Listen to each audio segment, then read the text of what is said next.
তুমি এখানে বসে আছো, কৃষ্ণ আর বলরাম দুজনেরই খিদে পেয়েছে সুদামা, আর এদিকে তোমার গুরুর পুজো শেষই হতে চায় না। খিদে তো আমারও পেয়েছে গুরুমাতা। তুমি তো ব্রাহ্মণ, খিদে সহ্য করে নেবে, কিন্তু ওরা দুজন। ওই দুজনের কথা ভালোই বললেন আপনি। কৃষ্ণ তো নন্দগ্রামে মাখন চুরি করে খাওয়াতে প্রসিদ্ধ ছিল, আরে বলরামও কিছু কম ছিল না।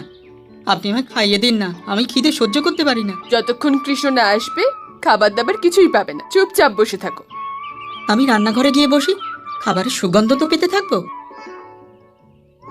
আরে ভোজনের পেছনে ছুটো না মূর্খ, ভগবানের পেছনে ছোটো। এই বাচ্চাদের ভোজনের ব্যাপারে তো চিন্তা করো। পুজো আত্মারই ভোজন, মনে রেখো। কিন্তু শরীরের জন্য ভোজনের প্রয়োজন আছে কি নেই, শুধুই ধর্ম সাধনা।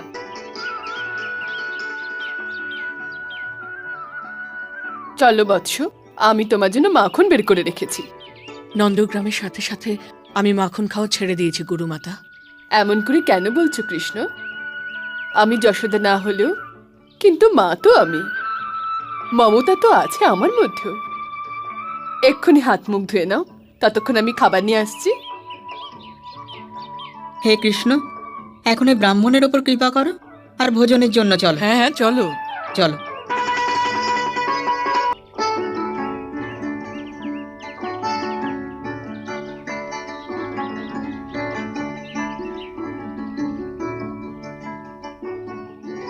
ব্যাস মাতা ব্যাস। আরে না খেলে শিক্ষায় মনোযোগ আসবে কিভাবে? আমার আর খিদে নেই মাতা। খিদে নেই তো তোর থালা আমার দিকে দিয়ে দে। চুপ, আমি নিজের হাতে খাওয়াবো আমার কৃষ্ণকে। আরে বাহ গুরুমাতা, সেবা তো আমি করে থাকি, আর আদর আপনি ওকে করছেন। তো জ্যেষ্ঠ ভ্রাতা হতে কে বলেছিল? যদি ছোট হতে তাহলে এমনটা হতো না। না না, আমি বড়ই ঠিক আছি। এখন তোমরা শীঘ্রই ভোজন করে শুয়ে পড়ো। কৃষ্ণ আর সুদামা, আগে কাল সকাল হতেই তোমাদের দুজনকে জঙ্গলে কাঠ আনতে যেতে হবে। যথাজ্ঞা গুরুদেব। আমিও জঙ্গলে যাব গুরুদেব। না বৎস বলরাম, কাল সকালে তোমাকে খেতে হাল চালাতে হবে। যথা আজ্ঞা গুরুদেব।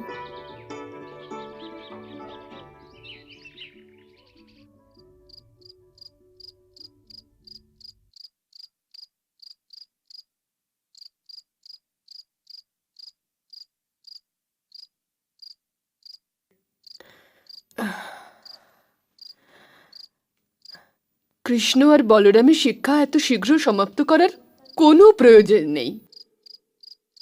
ওরা দুজনে আসবার পর পুত্র হারানোর দুঃখ একটু কম হয়েছে আমার। কৃষ্ণকে কেউ আটকাতে পারবে না। কেন? আরে যখন যশোদা নন্দকে আটকাতে পারেনি, তখন তুমি ওকে কি আটকাবে? তুমি তো গুরু হও, তোমার আদেশ ওরা অমান্য করতে পারবে না। না, গুরু তো আর জেলে নয় যে শিষ্যকে শিক্ষার জালে জড়িয়ে নেবে।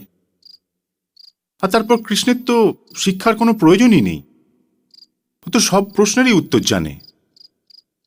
সূর্যের আলো চিরদিন আঙিনায় দাঁড়িয়ে থাকে না। তুমি তো পুত্র হারানোর শোক জানো, তাহলে দেবকীর কথা ভাবো।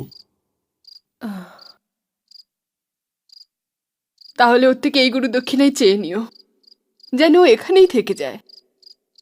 না, এ হতে পারে না। মহাভারত।